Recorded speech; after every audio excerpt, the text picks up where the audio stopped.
तो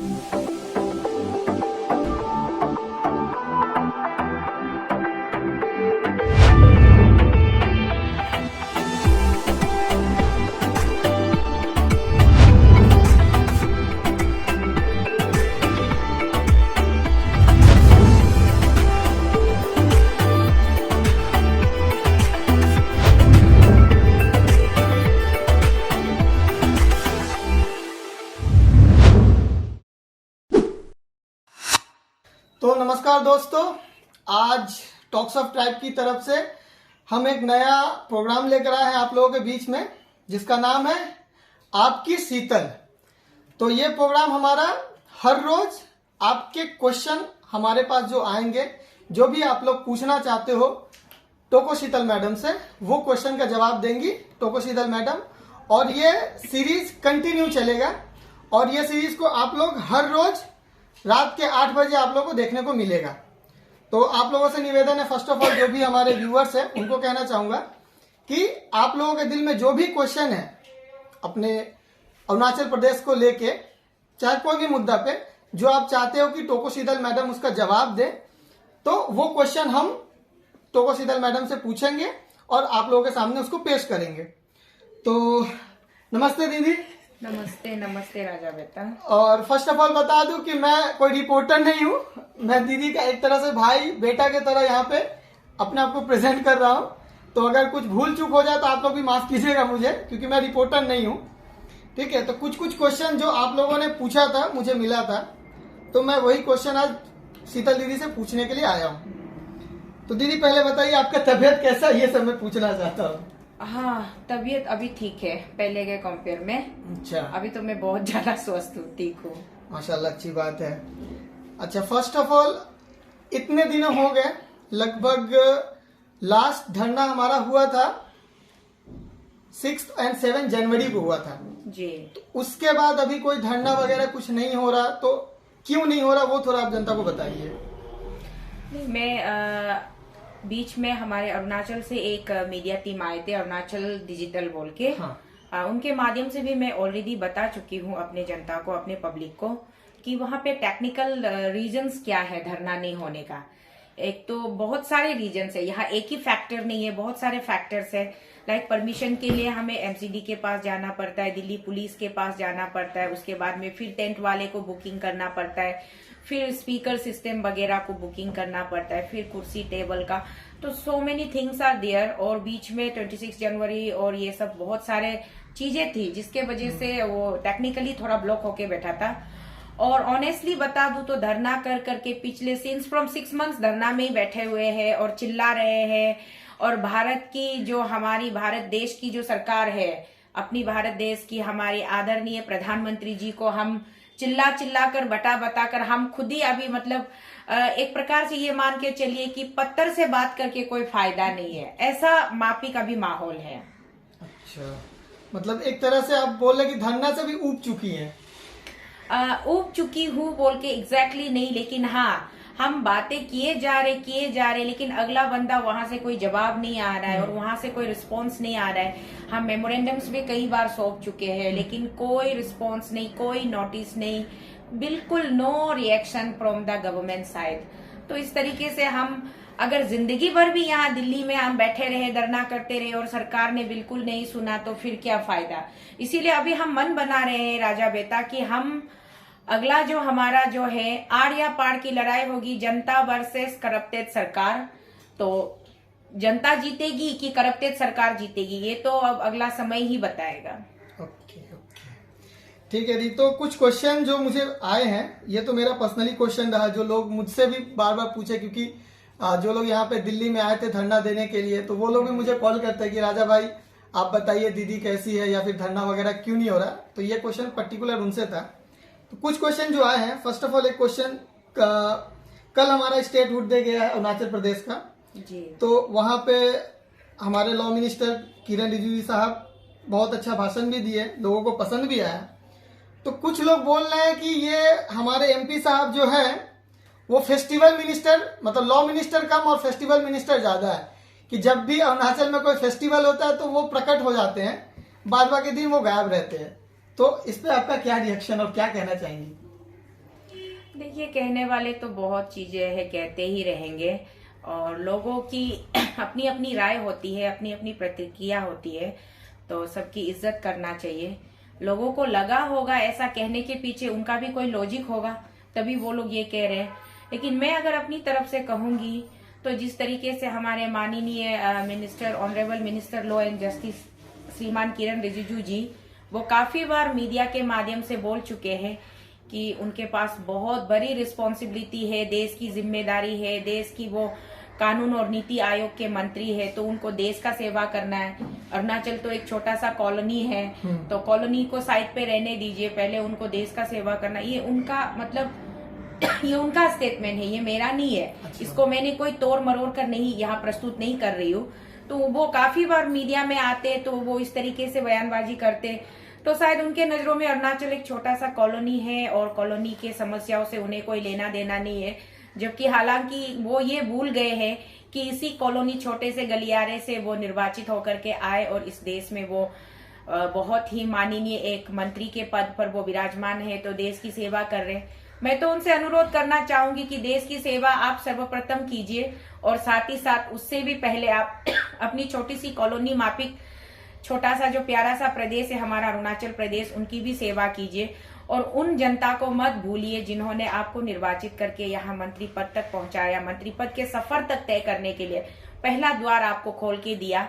तो लोग तो कहते हैं, हाँ ये बात भी सच है, जब भी कोई बीच में उनको मैंने देखा था एक बार जंगल में घूमते हुए लेपारादा, बासर, वेस्ट सियांग साइड उस तरफ में, उसके बाद उससे पहले या उसके बाद तो हाँ वो हमेशा एक अवसर के मौके पर ही उनको दिखा जाता है। तो अभी आपने देखा अभी जो हमारा स्टेटहुड डे था कल का दिन 20 फरवरी, वहां उनको आपने देखा महामुहिम हमारे माननीय आदरणीय देश की राष्ट्रपति जी पधारी थी हमारे राज्य में। तो उसके लिए मैं बहुत बहुत आभारी हूँ राष्ट्रपति जी का कि आप आए और आपने अपना प्यार और आशीर्वाद हमारे प्रदेश को दिया, इसके लिए बहुत बहुत आभारी, हार्दिक अभिनंदन आपका राष्ट्रपति जी। तो राष्ट्रपति जी के आगमन में हमारे मंत्री जी भी वहां पर मौजूद थे। हाँ। तो ये एक प्रकार से अपनी उसकी नैतिक जिम्मेदारी भी है, जबकि देश की सर्वश्रेष्ठ नागरिक, the first citizen of the country अगर आपके स्टेट में आते हैं तो उनके स्वागत के लिए वो न्याय विभाग और कानून तो छोड़िए ना, प्रधानमंत्री जी को भी उनके साथ आना चाहिए था। प्रधानमंत्री जी भी आते और राष्ट्रपति जी का अभिवादन करते तो और बढ़िया होता। खैर चलो, हमारे कानून मंत्री जी वहां दिखे तो इसीलिए लोगों ने कहा होगा ये अवसर का मंत्री है। बहुत ही अच्छा जवाब। अच्छा, उन्होंने और भी एक बात कहा था कि वो 24 घंटे काम करते हैं, 24 घंटे बिजी रहते हैं। तो जब एबीपीएससी का मुद्दा लेके 2 दिन तक बंद कॉल हुआ, सारे लोग सड़क पे उतर आए, इतने लोगों ने मार खाया, किसी का सर फूटा, किसी की दाढ़ी फूटी, आपने भी देखा होगा और ऑडियंस लोगों ने भी देखा होगा। तो उनका 24 घंटा मतलब जो वर्किंग प्रोसेस होता है वो 24 घंटा का मतलब पीरियड क्या होता है, उनका 24 घंटा में कितने मिनट होते होंगे, आपको क्या लगता है? क्योंकि उस वक्त तो उनका कोई बयान भी नहीं आया कि अपने लोग ही मार खा रहे हैं, तो कम से कम उस मौके पे भी तो उनका कोई रिएक्शन आना चाहिए था ना। अरे राजा बेटा मैं पहले भी कई दफा कह चुकी हूँ, जंतर मंतर से भी कह चुकी हूँ, रामलीला मैदान से भी कह चुकी हूँ, इनका जो ये है ना रिश्ता लिट्टी और चौका का रिश्ता है। तो ये सब एक दूसरे से मतलब सटे हुए हैं। ये जो सिस्टम, जो करप्शन, द वर्ड करप्शन कहाँ से आता है? वर्ड करप्शन आता है जब कुछ लोग, इल मेंटेलिटी लोग मिलकर के एक गेम प्लान बनाते हैं, एक साजिश रचते हैं कि भोले भाले सीधे साधे मासूम जनता को कैसे लुभाना है। चुनाव के समय में वो लोग लुभाते हैं, भाई बंधु का रिश्ता, भाईचारा रिश्ता जोड़ लेते हैं और जिनसे रिश्तेदारी नहीं निपटी तो उनको उनकी मजबूरी का वो फायदा उठाते हैं। तो मजबूरी के समय में, उनके जरूरत के समय में उनको 500 रुपए की जरूरत है तो उस समय वो 50 रुपया लेकर आ जाते हैं। तो हमारा आम इंसान क्या होता है, मजबूरी के समय जिसने आपका सहारा दिया, आपको हाथ पकड़ा, आपका हाथ थामा, तो उसके साथ ही चल लेते हैं। तो इसी तरीके से ये लोग पहले से प्री प्लान रहते हैं कि चलो हम जनता को लुभाएंगे, ये करेंगे वो करेंगे। खैर किरण जी के लिए मेरी एक अलग सोच है, क्योंकि किरण जी जो है एक अपने आप में वो काबिले तारीफ पर्सनैलिटी रखते हैं, दिखने में भी बहुत खूबसूरत, हैंडसम, और बहुत ही जितनी उसकी हाइट है, जितना प्यारा उनका शक्ल है, उतना ही उनका बोलचाल भी रहा, और काफी सालों से उन्होंने मशक्कत की सत्ता में आने के लिए, और जैसे ही वो सत्ता में आ गए तो और भी वो मशहूर हो गए। तो उन्होंने कहा कि वो 24 घंटे काम करते होंगे शायद, क्योंकि 24 घंटे हम उसके साथ नहीं रहते। और जैसे अभी थोड़ी देर पहले मैंने कहा कि 24 घंटे वो काम करते, देश की सेवा के लिए करते, थोड़े ना उस छोटे से कॉलोनी के लिए करते वो अपने राज्य को एक कॉलोनी के माफिक देखते हैं। तो कॉलोनी के लिए उनके पास उनके 24 घंटे में शायद 5 मिनट भी टाइम नहीं होता होगा, या फिर होता होगा। बिल्कुल, बहुत अच्छा जवाब। तो उनके भाषण में जो उन्होंने उस दिन भाषण दिया था, उनमें एक बात उन्होंने कहा था कि वो मोदी जी के सहयोगी हैं दिल्ली में। तो फिर इतने दिन क्यों लग गए ये एपीपीएस का जो मामला हुआ, जो फियास्को हुआ, इतना बड़ा फियास्को, तो उनको, वो तो हमारे इंडिया के, मतलब अगर मैं किसी अदर सिटी से भी बिलोंग करता हूं तो वो हमारे भी मंत्री हुए ना, सिर्फ पर्टिकुलर तो अरुणाचल के नहीं हुए। आज के डेट में वो हमारे भारत के मंत्री है, लॉ मिनिस्टर है। तो ऐसा नहीं हो सकता था कि किरण रिजिजू सर एपीपीएससी फियास्को के लिए अलग से कोई नियम या फिर कानून बनाए? उनके पास तो ये हक भी है और उनके पास वो पावर भी है कि पर्टिकुलर एक पूरा का पूरा सेक्शन ही लॉ बना दिया जाए एपीपीएससी मामला के लिए। ये उनके पास पावर भी है। इस पे आप क्या कहना चाहेंगे? देखिए राजा बेटा, ये जो प्रदेश का जो एक स्टेट, जो हमारा अपना जो कॉम्पिटिटिव एग्जाम का जो पेपर का लीकेजेस चल रहा है, ये केवल और केवल अरुणाचल में नहीं है, ये पूरी देश की एक, आज के डेट में भारत देश की सबसे बड़ी चैलेंज यही है। ये सिर्फ किरण जी के लिए नहीं है, ये हमारे प्रधानमंत्री मोदी जी के लिए भी है। क्योंकि आपने राजस्थान में देखा पेपर का मामला, आपने उत्तराखंड में देखा, आपने कर्नाटका में देखा, उसके बाद में अभी आप अरुणाचल में देख रहे हो, बिहार में देखा आपने। तो हर एक राज्य में पेपर की खरीद फरोख्त हो रही है, बिक्री हो रही है। अगर इसमें सरकार शामिल नहीं है तो इतने खुले आम जो अधिकारी बैठे हुए हैं उनमें इतनी हिम्मत कहाँ से आएगी? हो ना हो इसमें सरकार का हाथ है। तो सरकार का जब हाथ है, आपने खुद ही जब एक खेल रचा, एक चक्रव्यूह रचा, और उसी चक्रव्यूह में जब आप फंसते जा रहे हो, कौन सा सरकार आके बोलेगा कि मुंह खोल के बोलेगा आ बेल मुझे मार? तो हो ही नहीं सकता। तो उन्होंने बेचने में उनका भागीदारी होगा, ऑब्वियसली होगा। अभी जिस तरीके से मैंने तो सलाम भी भेजा अपने राज्य के मुख्यमंत्री जी को कि आपने इशू को पूरा बहुत ही टैक्टफुली टैकल किया, और इस बात से नहीं टुकराया जा सकता, नकारा नहीं जा सकता कि अरुणाचल के हिस्ट्री में ये पहली मुख्यमंत्री है जिसने जनता के नब्ज को पहचाना और बिना टाइम गवाए उन्होंने जनता को अटेंशन दिया। पहली दिन के बंद कॉल में वो मीडिया पे आए, उसके बाद उन्होंने न्योता दिया, और दूसरे दिन के बंद कॉल में उन्होंने पूरा उसको रिजोल्व करने का फैसला किया। उनकी जो 13 पॉइंट्स जो उनकी चैटर ऑफ डिमांड्स थी, उनको उन्होंने फुलफिल करने का अपनी तरफ से आश्वासन दिया। तो मैं उसके लिए पेमा जी को सैल्यूट ठोकती हूँ, सलाम करती हूँ। चाहे जितने भी गपलाबाजी आपके ऊपर मैंने आरोप लगाए होंगे, उस आरोप प्रति आरोप को सिद्ध करने के लिए इसीलिए मैं कहती हूँ कि एक बार इंक्वायरी बिठाया जाए, सीबीआई लगवाया जाए, ईडी लगवाया जाए, उसके बाद पता चले कि पेमा जी पाक साफ है तो कोशीतल ऐसे ही मनगढ़ंत राजनीतिक उत्तेजना में आकर के, मतलब पॉलिटिकली मोटिवेटेड होकर के मैं उनको बदनाम करने की कोशिश कर रही हूँ, तो दूध का दूध पानी का पानी साफ हो जाएगा। उसके बाद तो मैंने ऑफर किया ही हुआ है जंतर मंतर में कि अगर मैं गलत साबित होती हूँ तो मुझे फांसी पर चढ़ा देना। मैं उफ तक नहीं करूंगी। मैं आज भी अपने शब्दों पर कायम हूँ। तो इसीलिए एपीपीएससी फियास्को में ना किरण जी का एक आवाज निकला, ना उनकी शक्ल आई कैमरे में, ना हमारे ये हमारा जो सांसद है ईस्टर्न अरुणाचल का श्रीमान कोकाई तपिर गांव जी, क्योंकि हमारे भाषा में कोकाई माने बड़े भाई को कहते हैं। अच्छा। तो मैं इज्जत करती हूँ उनकी, वो मुझसे बड़े हैं और सीनियर सिटीजन है और राज्य के वो एक फादरली फिगर है, तो मैं कोकाई ही कहूंगी। तो कोकाई तपिर गांव जी का एक वो छोटा मोटा कोई एक यूट्यूब का चैनल है, उस पे उसका कोई ऑडियो रिकॉर्डिंग का कुछ इंटरव्यू आया था, वहां पे मैं सुन रही थी। वो बड़े आराम से कह रहे थे कि कोई दिक्कत नहीं है, पेमा खांडू जी जो कर रहा है सही कर रहा है। चलिए हम भी कोकाई तापिर गांव जी आपके साथ सहमत होकर चलते हैं कि कम से कम आपने कुछ तो बोला, शुक्रिया आपका। आपने कुछ तो बोला, चुप्पी तो तोड़ी। उसके बाद आपने बोला कि पेमा खांडू जी जो कर रहे बिल्कुल सही कर रहे।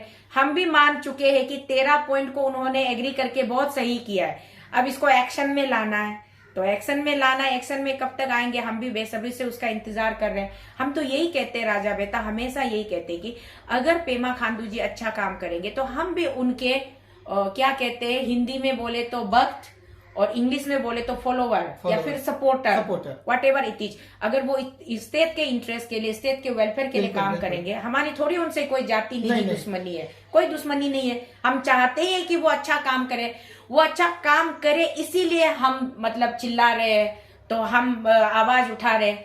और जब से हमारी आवाज गूंजी है, मुझे अगर मैं गलत नहीं हूं, पूरे राज्य में आप हमारे राज्य के जनता से किसी से भी रैंडमली आप पूछ लीजिए, हमारे आवाज उठाने से पहले का स्थिति क्या था और हमारे आवाज उठाने के बाद का स्थिति क्या है। तो अच्छी बात है। तापिर गांव जी आपका शुक्रिया, आप आए, अपनी चुप्पी तोड़ी, कुछ बोले। लेकिन किरण जी, मुझे आपके लिए बहुत बहुत दुख है कि आप उस वक्त कुछ नहीं बोले, तब आप मौन व्रत धारण किए हुए थे। लेकिन कल आपको अरुणाचल में देख के मन बड़ा खुश हुआ, शुक्रिया आपका भी। ओके। कुछ लोगों का ये कहना है, जैसे आपने अभी पेमा खांडू जी की तारीफ की कि किस तरह के तरीके से उन्होंने इस पूरे मामले को शांत कराया और चार्टर ऑफ डिमांड को उन्होंने एक्सेप्ट किया, और लोगों के अंदर जो आक्रोश था गवर्नमेंट के खिलाफ, जो एक मतलब वो दंगे की तरफ बढ़ रहा था, तो जिसको उन्होंने थमाया, तो इसके लिए आपने भी तारीफ की और जनता ने भी उनका, जब ये चीज एक्सेप्ट हुआ तो जनता ने भी तारीफ की है। लेकिन कुछ लोग उनको इस बात पे मतलब ट्रोल कर रहे हैं और बोला जा रहा है कि ये जो बंद कॉल है, इस पे कौन जीता, गवर्नमेंट जीता या फिर पब्लिक जीती? आपको क्या लगता है? क्योंकि ये क्वेश्चन सभी लोग ज्यादातर क्वेश्चन पूछ रहे हैं कि ये बंद कॉल से फायदा क्या हुआ, कि गवर्नमेंट सिर्फ इसलिए बंद कॉल को थमवाया कि सामने स्टेट हुड डे था, हमारी प्रेसिडेंट मैडम पहुंचने वाली थी वहां, इसके लिए रुकाया, या फिर जस्ट टाइम पास के लिए करवा दिया गया, 1 साल 1.5 साल बाद देखा जाएगा, नेक्स्ट इलेक्शन के बाद देखा जाएगा? तो इस पे आपका क्या रिएक्शन रहेगा? मैंने इस पे एक अपना एक प्रतिक्रिया जाहिर करते हुए अपने फेसबुक लाइव से मैंने एक वीडियो भी बनाई थी। अच्छा। मेरा मानना ये है कि लोकतंत्र की जीत हुई है, डेमोक्रेसी की जीत हुई है। डेमोक्रेसी की जीत इसलिए हुई है कि जो अंधा सरकार, बहरा सरकार, गूंगा सरकार, एक तानाशाही सरकार जिसने कभी पब्लिक को इम्पोर्टेंस नहीं दिया, और उनके नजरों में पब्लिक एक बिकाऊ चीज है, जब चाहे जिसको खरीद ले, बेच ले, जब चाहे जिसको इस्तेमाल कर ले। पब्लिक की कोई अहमियत नहीं थी उनके नजरों में।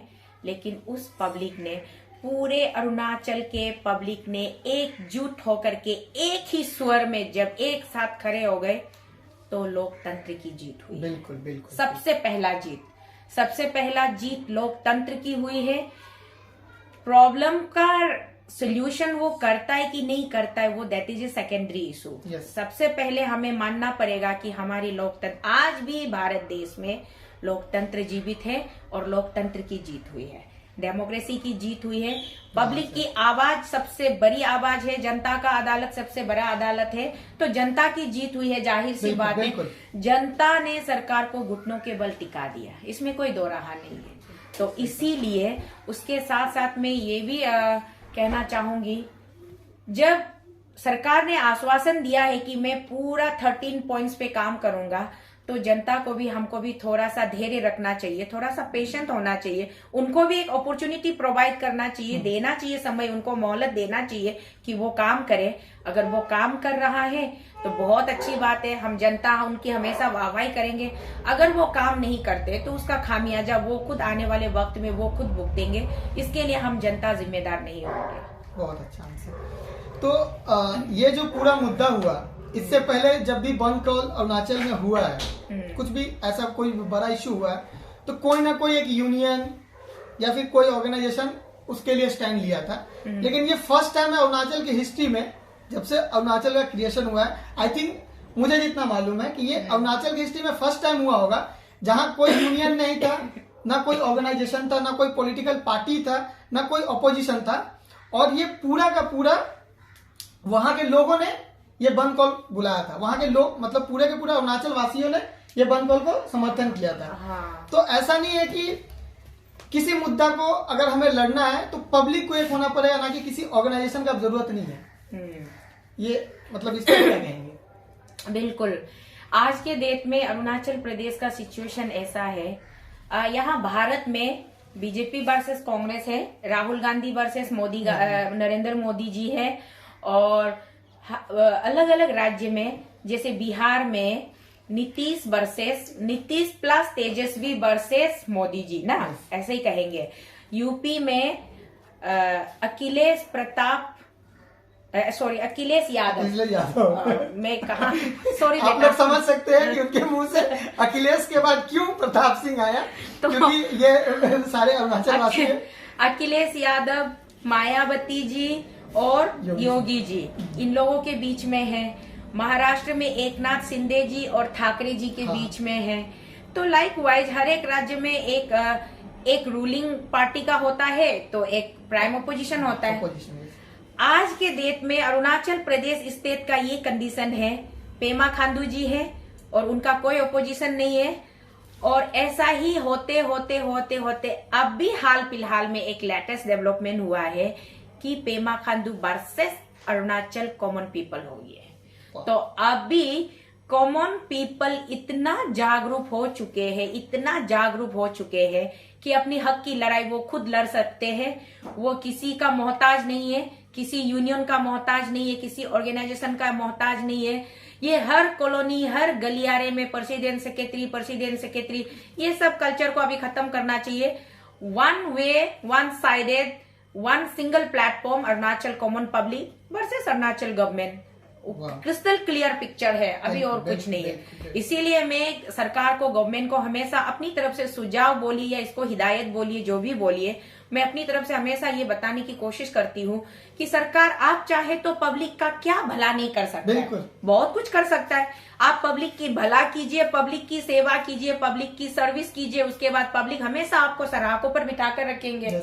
अगर आप पब्लिक की सर्विस नहीं करेंगे, पब्लिक की सेवा नहीं करेंगे, हमेशा पब्लिक के ऊपर आप जुल्मो सितम करेंगे, फेवरेटिज्म करेंगे, नेपोटिज्म करेंगे, करप्शन करेंगे, तो ऑब्वियसली पानी जब सिर से ऊपर हो जाता है तो टंकी से तो नीचे तो गिरता ही है। हर एक चीज का एक मतलब एक देखिए, एक कहते हैं ना, बर्दाश्त की भी एक हद होती है।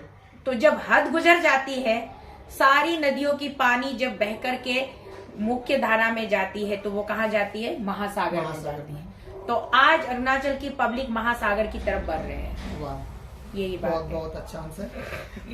अब कुछ अलग क्वेश्चन, लाइक बंद कॉल जो हुआ था तो इसमें पुलिस के ऊपर बहुत सारे सवाल उठे हैं। लाइक पुलिस तो नहीं कहेंगे, गवर्नमेंट के ऊपर भी इस बात पे सवाल उठता है कि बंद कॉल में टीयर गैस जो यूज हुआ था, वो टीयर गैस के ऊपर देखा गया कि वो एक्सपायरी डेट का टीयर गैस था।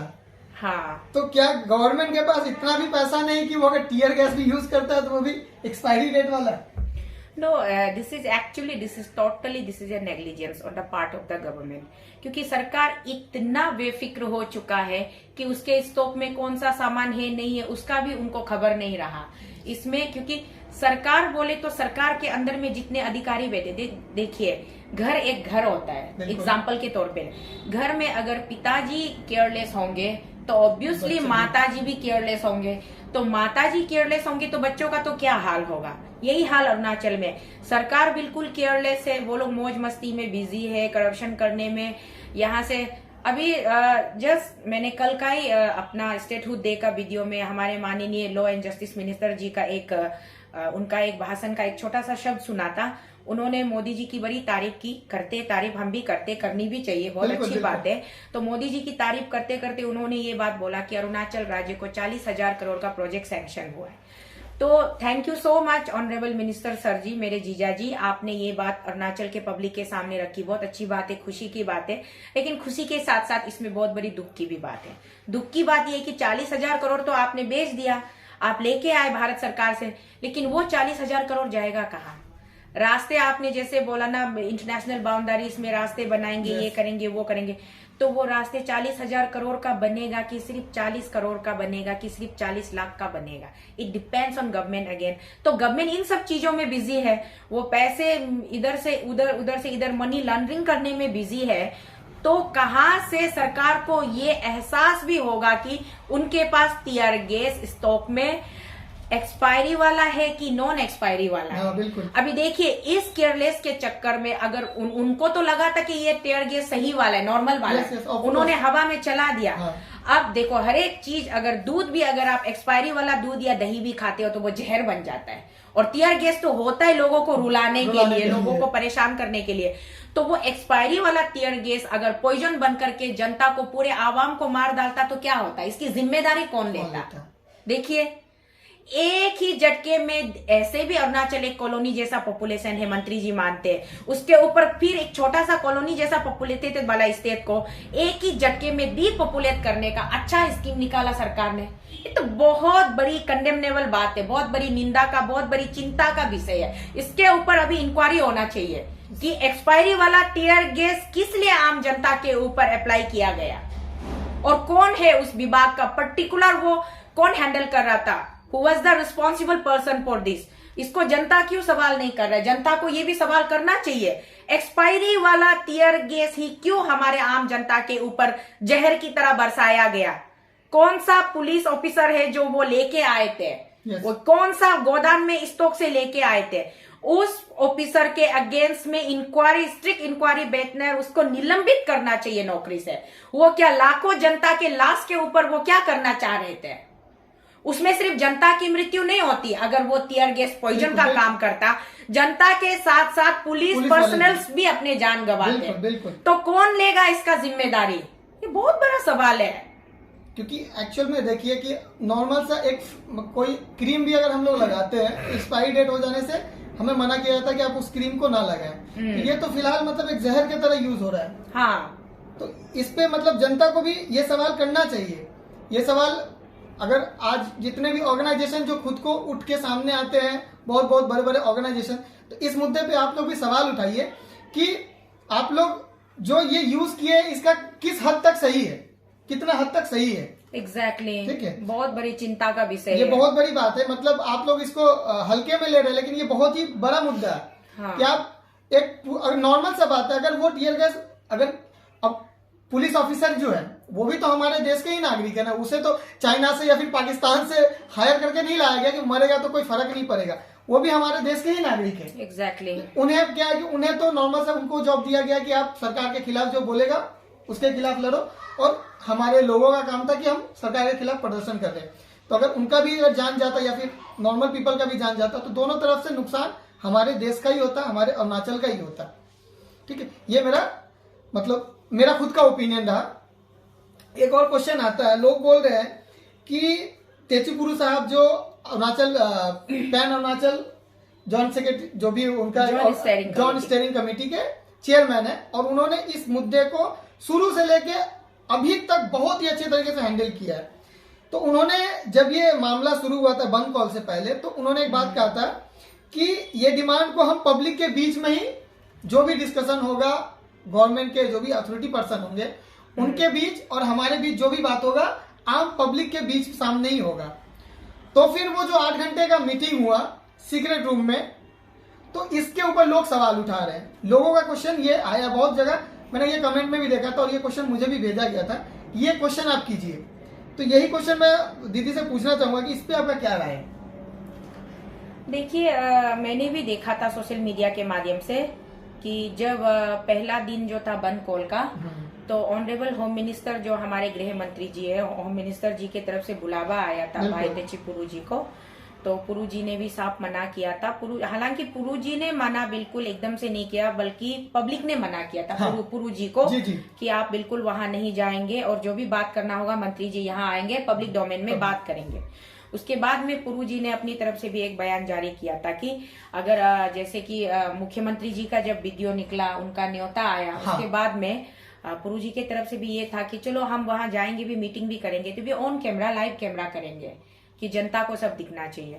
अब शायद पुरु जी चाहते होंगे, वो ऐसा करना चाहते थे और अभी भी चाहते होंगे, उन्होंने चाहा भी होगा, लेकिन मुख्यमंत्री जी के तरफ से या सरकार की तरफ से दबाव पड़ा होगा कि ऐसा पॉसिबल नहीं है, मुमकिन नहीं है, जो भी बातें हम क्लोज डोर में करेंगे, उसके बाद में फैसला जो है वो पब्लिक किया जाएगा।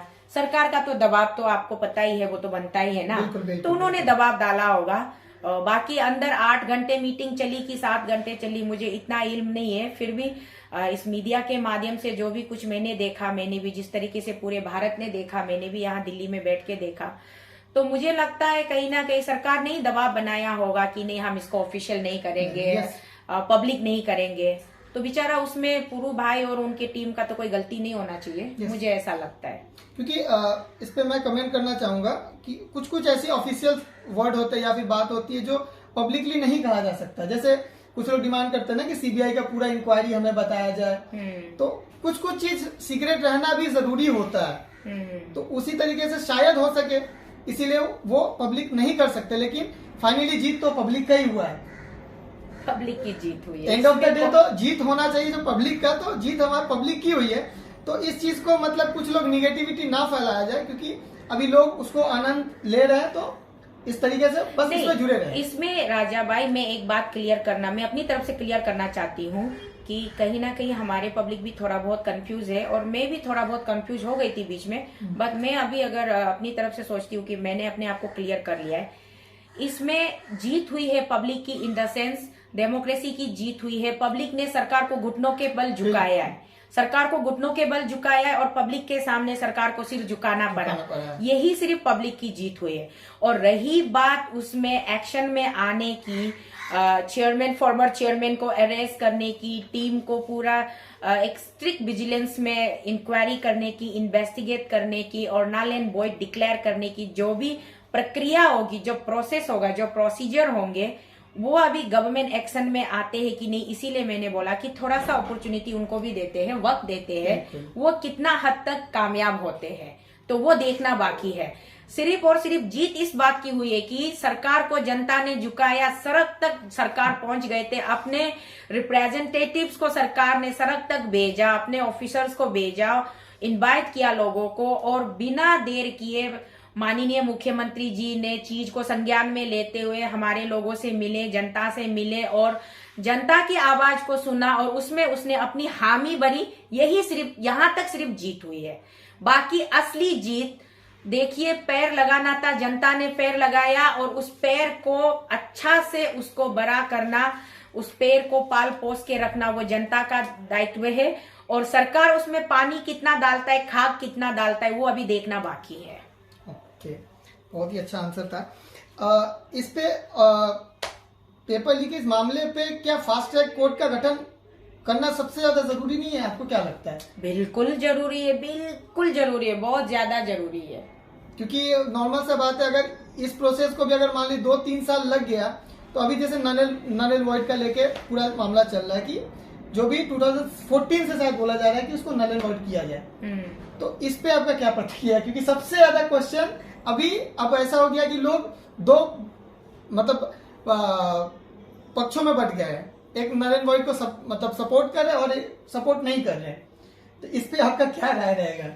देखिए, नल एंड वॉइड करना तो बहुत जरूरी था, क्योंकि अगर आप नल एंड वॉइड नहीं करेंगे तो फिर वो पक्षपात हो जाएगा। और नल एंड वॉइड करने के बाद उसमें मेरी तरफ से मेरा सोच है और मेरा रिक्वेस्ट भी है अपने उन कैंडिडेट्स को जो जेन्युइन कैंडिडेट्स है, जिन्होंने जेन्युइनली क्रैक किया एग्जाम को और अभी वो नौकरी पर है, पोस्ट पर है, उनको पैनिक होने की जरूरत नहीं है। नल एंड वॉइड डिक्लेयर करने के बाद भी अगर उस पे हम स्ट्रिक्ट इन्वेस्टिगेशन का इनिशिएशन करवाते हैं और स्ट्रिक्ट विजिलेंस होते हैं, तो पता चल जाएगा कि किसने कहाँ पे घोटाला किया और किसने नहीं किया। जिसने घोटाला नहीं किया उसकी नौकरी, ऑब्वियसली उसकी नौकरी तो स्टैंड बाय मोड में होनी चाहिए। जिसने घोटाला किया है वो तो जाएगी, और उसका पेनल्टी भी उसको भरना पड़ेगा, पनिशमेंट भी उसको देना, वो पनिशमेंट भी भुगतेगा, पेनल्टी भी भरना पड़ेगा। और अगर किसी ने 50 लाख में पेपर बेचा है तो उनको मुआवजे के तौर पर उनका बाय डबल रिटर्न भी करना होगा, और उनकी जो नौकरी है वो तो जाएगी जाएगी। उसके बाद में उनका बाकी का जीवन कारावास में गुजारना चाहिए। एक और क्वेश्चन है लोगों का, वो लोग कह रहे हैं कि जो 13 पॉइंट ऑफ डिमांड दिया गया था और जब ऑफिस से बाहर आए सोलदोदिन जी पेपर लेकर आए, तो जब पूरे सोशल मीडिया में वो चीज वायरल हुआ तो लोग कह रहे हैं कि उस जो अथॉरिटी पेपर है उसमें कहीं भी गवर्नमेंट के किसी भी अथॉरिटी पर्सन का सिग्नेचर नहीं है, ना कि मतलब उसमें ना पेमा खांडू सर जी का सिग्नेचर है या फिर कोई भी जो गवर्नमेंट के बड़े अथॉरिटी पर्सन उसका सिग्नेचर नहीं है। तो क्या ये मतलब माननीय होगा कि जस्ट वो पेपर को ले लिया गया है? जैसे आपने भी धरना दिया यहाँ पे, प्रेसिडेंट हाउस में भी आपने दिया, पीएमओ हाउस में भी आपने अपने मेमोरेंडम को जमा किया है, तो वो तो एक रिसीव कॉपी हमें भी मिल जाता है, स्टैम्प देके रिटर्न कर दिया जाता है। लेकिन क्या वो वहां तक पहुंचता है, ये लोगों का क्वेश्चन है कि क्या सच में इसमें काम होगा, क्योंकि इसमें कोई अथॉरिटी पर्सन का सिग्नेचर नहीं था। ये बहुत लोगों का क्वेश्चन था, तो मैं ये पूछा। अच्छा, मुझे लगा कि शायद सरकार में लिखित में एश्योरेंस दिया होगा। अच्छा, सरकार ने अपनी तरफ से लिखित में एश्योरेंस दिया होगा कि हाँ हम इसको फुलफिलमेंट करने जाए, ऐसा नहीं है। क्योंकि ये चीज आपको भी मैं पेपर जो भी है इस वीडियो में मैं डाल दूंगा, जो पूरा के पूरा वायरल हो रहा है कि उसमें कहीं भी किसी गवर्नमेंट अथॉरिटी का सिग्नेचर नहीं है। सरकार का अप्रूवल नहीं है, मतलब सरकार के अप्रूवल का किसी भी मतलब कोई भी अथॉरिटी पर्सन का सिग्नेचर नहीं है। That was only receive copy. Yes, just like कि उसमें सोल दोदुम जी का सिग्नेचर है, नबम दोदुम का सिग्नेचर है, पैन अरुणाचल के हमारे तेची पुरु साहब का सिग्नेचर है, और एक मैं उनका नाम भूल जा रहा हूँ उनका सिग्नेचर, लेकिन ना उसमें सीएम साहब का सिग्नेचर है या फिर किसी भी अगर हमारे होम मिनिस्टर भी है बामंग फेलिक्स साहब, उनका भी सिग्नेचर कहीं नहीं है। तो इस पे अब तक क्या रिएक्शन रहेगा? ऐसे तो बहुत सारे रिसीव कॉपी मिल जाते हैं, निराश होने की बात नहीं, लेकिन इसमें अच्छी बात यह है कि सीएम साहब ने खुद अपने चैम्बर में ऑफिस में मिलाया और प्रैक्टिकली 1-to-1 होके मीटिंग किया, उसके बाद में उन्होंने एश्योरेंस दिया। तो ये जनता के नजरों में आ चुकी है, पब्लिक डोमेन में है। शायद सीएम साहब इतना तो रिस्क नहीं लेंगे कि जनता से वो कभी भी बैर करना नहीं चाहेंगे। बिल्कुल। तो इसी उम्मीद के साथ हम एक पॉजिटिव सोच के साथ चलते हैं कि चलो हमें एश्योरेंस मिला हुआ है और आगे हमारा काम होगा। Let's take it positive. क्योंकि बहुत सारे ऐसे मीटिंग होते हैं ना जो सीक्रेट रूम में हो जाते हैं, पब्लिक को पता भी नहीं चलता कि क्या हुआ, लेकिन इस मुद्दे में तो हर एक इंसान को पता है कि क्या बात हुआ होगा। क्योंकि जब तक गवर्नमेंट एश्योरेंस नहीं दिया तो लोग कैसे सेलिब्रेट करें, और कैसे गवर्नमेंट ने भी तो आके कहा है। एग्जैक्टली। तो ये चीज पे आप तो इसीलिए मैं कह रही हूँ let's hope for the best result, और हम उम्मीद करते हैं कि ये सरकार अच्छा काम करे। और ये सरकार बिल्कुल ही अच्छा काम नहीं करता है, जनता को लॉलीपॉप पकड़ा के अगर टाल मटोल करके छोड़ देता है, तो जनता आप किस लिए बैठे हो? जनता आप तो पूरा कमर कसकर, कमर की पेटी बांध कर तैयार होकर बैठिए, अभी ज्यादा देर नहीं है, आपका जजमेंट डे आने वाला है। 2024 को तो आप अपना जजमेंट दे सकते हो ना, तो आप अच्छा खासा जजमेंट दे दीजिएगा। जनता खुद, आप अपने आप को खुद ही बचा सकते हो और खुद ही अपने आप को बेवकूफी आप बना सकते हो। इसमें बेचारा सरकार को भी ज्यादा कोस के फायदा नहीं है। इस बार हम लोगों को क्लियर कट, क्रिस्टल क्लियर होकर के, पूरा माइंडसेट क्लियर होकर के हमें अपना जजमेंट देना है। मैं तो एक ही जजमेंट दे सकती हूँ, मेरा तो एक ही स्टाम्प लगेगा। तो 15 लाख जनता अपना अपना जजमेंट किसको देना है, कैसा देना है, आप लोग तैयार रहिए, ज्यादा दूर नहीं है। और इतना देर ये अभी तो मुझे, और मैं यही चीजें, यही सारी बातें आप सबको समझाने के लिए, आप सबको शेयर करने के लिए वहां से चल करके मैं आई हूँ। धूप में जल जल के, बारिश में भीग भीग के, आग में तप तप के मैं आई हूँ। और यहाँ पर भी मैं अभी तक इसलिए बैठी हूँ कि कहीं मेरे जनता कमजोर ना पड़ जाए, आप लोग कहीं डगमगा ना जाए, आप लोग हिम्मत से हिम्मत, कदम से कदम मिलाकर, हाथ से हाथ पकड़कर डटे रहिए। और आपकी आवाज में अपनी आवाज को और एक सुर में मिलाने के लिए मैं यहाँ पर बैठी हूँ, आपकी बेटी, आपकी बहन, आपकी बहू, आपकी दीदी, आपकी माँ। और मैं जब तक मेरी सांसें चल रही है, मैं अपनी आवाज हमेशा ऐसे ही बुलंद करती रहूंगी अपनी जनता के लिए। और मेरी जनता मेरा परिवार है, मेरा घर है, मेरा प्रदेश मेरा परिवार है, मेरा ये देश मेरा परिवार है। मैं अपनी देश की हित के लिए, अपनी राज्य की हित के लिए हमेशा मैं अपनी आवाज बुलंद करती रहूंगी। तो इस फियास्को, बेसिकली ज्यादातर क्वेश्चन इस फियास्को को लेकर ही था, तो मैं ये क्वेश्चन, ज्यादातर क्वेश्चन इस फियास्को को लेकर ही पूछ रहा हूँ। अभी इस फियास्को के जो हीरो रहे विसल ब्लोअर ग्यामर पादंग जी, तो वो हैदराबाद से आने के बाद 2-3 दिन उन्होंने भी बहुत सारे रैली किया, प्रेस कॉन्फ्रेंस किया, और खुदा ना खास्ता उनकी फिर से तबीयत बहुत ज्यादा सीरियस हो गई है। तो उनके लिए कुछ शब्द आप बोलना चाहेंगे कि ऐसा एक लड़का या फिर जो भी हमारे प्रदेश का इतना अच्छा काम किया, जिसके वजह से आज पूरा प्रदेश एक हो गया, उनके लिए कुछ शब्द आप कहना चाहेंगे? यीशु मसीह, प्रभु यीशु मसीह जी से, भोलेनाथ जी से, कृष्ण जी से, प्रोफेट मोहम्मद जी से, और जितने भी हमारे इस यूनिवर्स में जितने भी भगवान है, उन सब से मैं तहे दिल से मैं एक मतलब बिल्कुल आस्था के साथ में प्रार्थना या दुआ या इसको पूजा या कुछ भी अर्चना कहिए मैं करना चाहती हूँ कि हमारे प्यारे भाई ग्यामर पादंग जी को वो बख्श दे, उसको एक अच्छी जिंदगी सौगात में दे, और उसको उसकी मेरी उम्र भी उनको लग जाए, हम सब की उम्र उनको लग जाए, वो 100 साल जिए इस धरती के ऊपर, और उसका जैसा प्राउड बेटा अरुणाचल को आज मिला है, ये हम सब के लिए बहुत प्राउड की बात है। बहुत कम rare of the rarest case में ऐसा होता है कि एक बेटा जिसने अपना पूरा प्रदेश के लोगों के भलाई के लिए अपने लिए अपने सेल्फिश को उन्होंने अपने लिए कोई सेल्फिश मोटिव नहीं रखा, और कैसे नहीं होगा, उनको भी टेम्पटेशन बहुत आए होंगे, सरकार की तरफ से अपीजमेंट की पॉलिसी उनको भी बहुत गई होगी, लेकिन उस बेटे ने हमेशा डट कर खड़ा रहा, वो जिंदगी और कब्र के बीच में खड़ा है, फिर भी वो अपनी जान की परवाह ना करते हुए आज तक वो अपने राज्य के लोगों के लिए, अपने नेक्स्ट जनरेशन के लिए, अपने को सिटीजन के लिए वो अपना लाइफ तक का बलिदान दे करके, वो सैक्रिफाइस कर करके वो अभी तक वो फाइट कर रहा है, स्ट्रगल कर रहा है। तो हम सब अरुणाचली को, भाई पादंग को ग्रैंड सैल्यूट देना है और उनके लिए दुआ करना है, प्रार्थना करना है, याचिका देना है। उसके बाद साथ ही साथ जितना हो सके 1-2 रुपया अगर हम लोग अपना तरफ से कोशिश करके उसको कंट्रीब्यूट कर सकता है, क्योंकि हॉस्पिटल में जाता है तो हॉस्पिटल में डॉक्टर नर्स के साथ साथ जो भी मेडिसिन वगैरह इक्विपमेंट्स आते हैं उसके लिए पैसा तो लगता ही लगता है,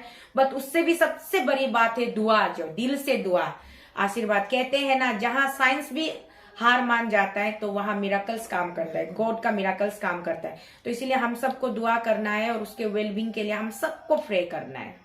ये मेरी तरफ से भी एक रिक्वेस्ट है कि मैं भी अपने वीडियो में उनका अकाउंट नंबर वगैरह ये दे दूंगा ताकि आप लोग भी कुछ डोनेशन कर सके। ऑलरेडी सोशल मीडिया में उनका अकाउंट नंबर उनके वाइफ का, उनके भाई का भी पाई गादी साहब ने भी छोड़ा है। तो मैं भी अपने चैनल वालों को बोलना चाहूंगा कि आप लोग भी मेरे चैनल में जो भी देख रहे हैं उनके अकाउंट नंबर पे जितना हो सके, जरूरी नहीं है कि आपके पॉसिबल में अगर 200 होता है, 100 होता है, अगर 10 रुपया भी होता है आप डोनेशन दीजिए। क्योंकि जैसा अभी दीदी ने कहा कि हैदराबाद में इलाज चला, तो हैदराबाद में अब उनकी वाइफ भी आई थी, उनके साथ गई हुई है, उनके भाई होंगे, उनके भी रहने खाने का एक अलग चार्ज जाता होगा, हॉस्पिटल का आईसीयू का खर्चा अलग होता है, दिल्ली का मेडिसिन है, या फिर नर्स भी रखना पड़ता है वहां भाड़ा लेके। क्योंकि अरुणाचल में तो उतना नहीं देखा हो, बट बाहर स्टेट में ऐसा होता है कि हॉस्पिटल में नहीं रहने दिया जाता किसी भी घर संबंधी के लोगों को, तो एक अलग से आया को या फिर नर्स को भाड़ा पे रखना पड़ता है जो उनका देखभाल करे, तो उसको भी चार्ज देना पड़ता है। तो अरुणाचल वासियों, ग्यामर पादंग के लिए दुआ कीजिए। दीदी ने जैसे कहा ना कि जब दवा काम नहीं आती तो दुआ काम आती है, तो आप लोगों की दुआ लगेगी ग्यामर पादंग साहब को और जल्दी से जल्दी रिकवर होके आ जाएंगे। एक और क्वेश्चन दीदी आता है ये कि मिस मुदंग याब्यांग के लिए उनको इंसाफ कैसे मिलेगा? मतलब मैं भी अपने चैनल में उनका एक वीडियो छोड़ा था कि रो रही थी वो, ठीक है, तो उनको किस तरीके से इंसाफ मिलेगा, कैसे इंसाफ मिलेगा? वो हर जगह गुहार लगा रही है। देखिए, इसके लिए भी हम कहाँ जा सकते हैं, सरकार के पास ही हमें फिर आना पड़ेगा। तो हमारी जो राज्य की सरकार है, माननीय पेमा खांडू जी, मुख्यमंत्री जी, मैं आपसे विनम्र निवेदन करती हूँ, इस बहन की लाचारी का और ज्यादा मजाक मत बनाइए। ये बहन शारीरिक रूप से भगवान ने, ऊपर वाले ने उसको ये दिया है, इसमें उसकी कोई गलती नहीं है। शारीरिक रूप से वो अपंग हो सकती है, लेकिन वो दिमागी रूप से बिल्कुल अपंग नहीं है। बहुत ही काबिले तारीफ, वो बहुत ही हाईली क्वालिफाइड है और उसका सब कुछ बैकअप वेल इक्विप है। तो जहां तक मैंने उसको सोशल मीडिया के माध्यम से सुना, देखा, उसको रोते हुए, बिलखते हुए, उसके आंसुओं में मैंने भी अपनी मन से नहीं, मैंने तो पूरा खून की आंसू मेरी निकली जैसी ही है। तो मुदंग याब्यांग के लिए मैं सरकार से फिर से गुहार लगाती हूँ कि मेरे प्यारे आदरणीय मुख्यमंत्री जी राज्य के, प्लीज बहन याब्यांग की इस समस्या को आप गंभीर रूप से देखिएगा और आपके पास में जो भी प्रोविजंस होंगे, कुछ भी होंगे, प्लीज आप मुदंग याब्यांग जी को आप एडजस्ट कीजिए, उनको आप अपना प्यार और आशीर्वाद दीजिए। उनको आपकी सपोर्ट की बहुत ज्यादा जरूरत है, बहुत ज्यादा जरूरत है। आप अगर उनको सपोर्ट करेंगे तो एक मुदंग याब्यांग को आप सपोर्ट करेंगे तो ऐसे हजारों माँ, हजारों बहनों से आपको दुआ मिलेगी। चाहे देखिए, कहते हैं ना, भगवान के घर में, मैं तो आज तक भगवान से रूबरू कभी मिली नहीं, लेकिन जब हम ग्रंथों पे पढ़ते हैं, हमारे जो होली बुक्स होते हैं या जो हमारे होली श्राइन्स होते हैं, चाहे वो भागवत गीता हो, चाहे वो होली बाइबल हो, चाहे वो कुरान शरीफ हो, चाहे वो बोधि धर्मा हो, चाहे वो कोई भी किताब हो, मतलब जैनिज्म का तोरा हो, whatever it is, sorry not Jainism, Judaism का तोरा हो, जो भी हो, हर किताब में ये लिखा होता है कि एक दिन पाप और पुण्य का हिसाब होता है। तो जब पाप और पुण्य का हिसाब होता है, उसमें पाप आपने इतना किया, पुण्य इतना किया, उसके बाद में फिर आपको दुआ इतनी लगी और बद्दुआ इतनी लगी, भले कुछ गलतियां, क्योंकि हम सब इंसान हैं, हम भगवान तो नहीं है, गलतियां तो सबसे होती है। सीएम साहब कहीं ना कहीं आपसे भी लाइफ में बहुत सारी गलतियां हुई भी होंगी, या फिर अगर आप कॉन्फिडेंट हो तो नहीं भी हुई होंगी, but as a human being मैं कहना चाहूंगी अगर आपसे गलतियां हुई भी होगी तो जितनी बद्दुआएं लोग आज आपको आपके नाम के नारेबाजी लगाकर मुर्दाबाद कहते हैं, आप इस मुदांग याब्यांग को हेल्प करेंगे, इसको सपोर्ट करेंगे, तो जितनी बद्दुआ आज तक आपको मिली है उससे 4 गुना ज्यादा दुआ आपको लगेगी। और जिस दिन भगवान के घर में हिसाब होगा, लेखा जोखा होगा, उस दिन आपकी बद्दुआ कितनी परसेंटेज में आई है और दुआ कितनी परसेंटेज में आई है, उसकी जब कैलकुलेशन होगी, तो याब्यांग जी को अगर आप सपोर्ट करेंगे, उनको सही रास्ता दिखाएंगे, उनकी जेन्युइनिटी को देखते हुए आप उनको अगर सही तरीके से आप उसको प्रोटेक्ट करेंगे, उसको ब्लेसिंग देंगे, तो जरूर आपके पास बद्दुआ के बदले में दुआएं बहुत ज्यादा होगी, इतना मैं गारंटी के साथ कह सकती हूँ। तो मेरी ये रिक्वेस्ट है, मैं चाहे जितनी भी कड़वी बोलती हूँ, जितनी भी ठीकी बोलती हूँ, मैं कोशिश करती हूँ कि हमेशा सच बात को बोलूं और सच्चाइयों को रखूं और तथ्यों के आधार पर ही मैं बात करती हूँ। भले अगर मेरे कुछ बोलने से आपको बहुत तकलीफ भी हुई होगी, हानि भी पहुंची होगी, तो भी उसके लिए मैं अपनी जो मेरी कठोरपन, जो मेरी तीव्रता, जो मेरे तीखे हमला आप पर किए, उसके लिए मैं माफी भी मांग लूंगी। लेकिन प्लीज आप इस बहन की मदद कीजिए, क्योंकि आज के डेट में करता धरता आप ही हो, राज्य के पिताश्री भी आप हो, भैया भी आप हो, भगवान भी आप हो, सब कुछ आप हो। तो प्लीज मुदांग याब्यांग जी को मदद कीजिए, याब्यांग जी को प्लीज इंसाफ दीजिए, उनको मदद कीजिए, उनको हम सब की मदद की जरूरत है। हम सारे अरुणाचल जनता उनके साथ है, लेकिन हम साथ देते हुए भी, साथ चाह करके भी कुछ नहीं कर पाते। जो चीज आप कर सकते हो वो हम नहीं कर पाते, इसलिए हम आपसे हाथ जोड़कर, जोली फैलाकर विनती मांग रहे कि बहन की मदद कीजिए, उनकी समस्याओं का थोड़ा सा आप समाधान कर दीजिए। बहुत बहुत अच्छा रिक्वेस्ट है दी। लास्ट क्वेश्चन, बस एंडिंग करूंगा। ये क्वेश्चन आता है अगेन किरण रिजिजू साहब पर। उन्होंने अपने भाषण में कहा था एक जगह पे कि जब बीजेपी का गवर्नमेंट नहीं था 2014 से पहले, तो वो कह रहे थे कि जब कोई हाईवे का काम होता था या फिर कोई भी ऐसा प्रोजेक्ट अगर अरुणाचल वालों को लेना होता था, तो एमएलए हो या फिर एमपी हो, जो भी वर्क करते थे, वो लोग दिल्ली में आके कुछ अमाउंट दे के जाते थे और तब उनको वो प्रोजेक्ट मिलता था। ये उनकी कई बात है, ये मैं खुद से नहीं बोल रहा हूँ। तो इसका मतलब उनका कहना क्या है कि इससे पहले, मतलब मोदी गवर्नमेंट से पहले, 2014 से पहले करप्शन होता था, वो जमीन ये बात एक्सेप्ट कर रहे हैं। तो 2014 से पहले, तो उसमें फिर घूम फिर के सवाल आ जाता है हमारे दोरजी कांडू साहब के ऊपर, क्योंकि वो भी पहले कांग्रेस के नेता रह चुके हैं, प्रदेश के सीएम भी रह चुके हैं, तो कहीं ना कहीं उनका निशाना कुछ उस तरह से तो नहीं है। क्योंकि ये क्वेश्चन लोगों का, ये मेरा क्वेश्चन नहीं है, क्योंकि वो खुद बोल रहे हैं इस भाषण में। अगर आप लोगों ने नहीं देखा तो आप देख के ये पब्लिक डिसाइड कर ही लेगी। नहीं, मैंने भी सुना है।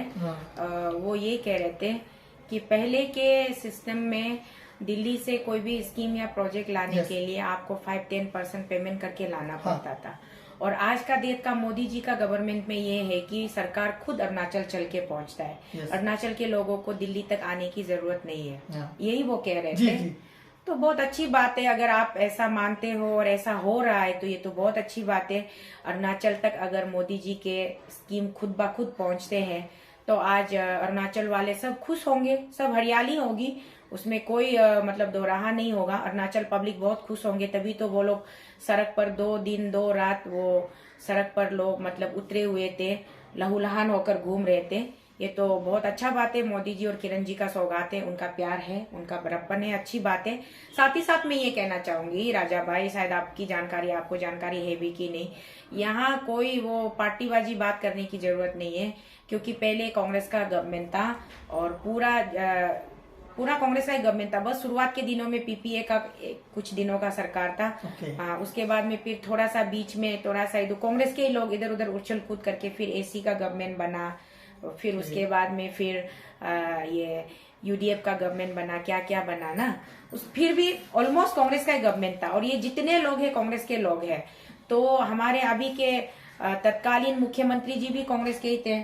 और जब इनके स्वर्गवासी पिताजी कांग्रेस के मुख्यमंत्री थे, तब हमारी आज की देश की कानून और नीति आयोग की मंत्री जी वो उनके क्या कहते हैं उसको प्रथम सलाहकार थे। Principal adviser to the honourable chief minister the then chief minister Dorji Khandu ji. तो वो खुद ही सलाहकार थे। तो उन्होंने सलाह दिया होगा कि चलिए दिल्ली चलते, 5% 10% पेमेंट करते, लेके आते। मुझे नहीं पता, जो भी हो मतलब अपने ही लफ्जों पे वो थोड़ा ध्यान देकर अगर वो बात करे तो अच्छी बात है। बाकी उन्होंने बहुत अच्छी बात कही है, मैं तारीफ करती हूँ, काबिले तारीफ। बहुत बहुत थैंक यू दीदी। आपने जो जो क्वेश्चन मुझे लोगों ने भेजा था, जो भी क्वेश्चन लोगों के मन में था, मैं जितना हो सके जुगाड़ किया और आपसे ये क्वेश्चन पूछा। तो अब जनता डिसाइड करेगी। अगर आपके पास भी कुछ क्वेश्चन है जो आप डायरेक्ट शीतल दीदी से पूछना चाहते हैं, तो आप हमारे कमेंट बॉक्स में भर दीजिए जितना आपका क्वेश्चन है। हाँ, और हम कोशिश करेंगे कि आपके सभी क्वेश्चन का आंसर दिया जाए। और ये हमारा प्रोग्राम कंटिन्यू अभी हर रोज रात के 8 बजे आपको पब्लिश होगा। तो आप लोग हमारे साथ जुड़े रहें। शुक्रिया दीदी। Thank you.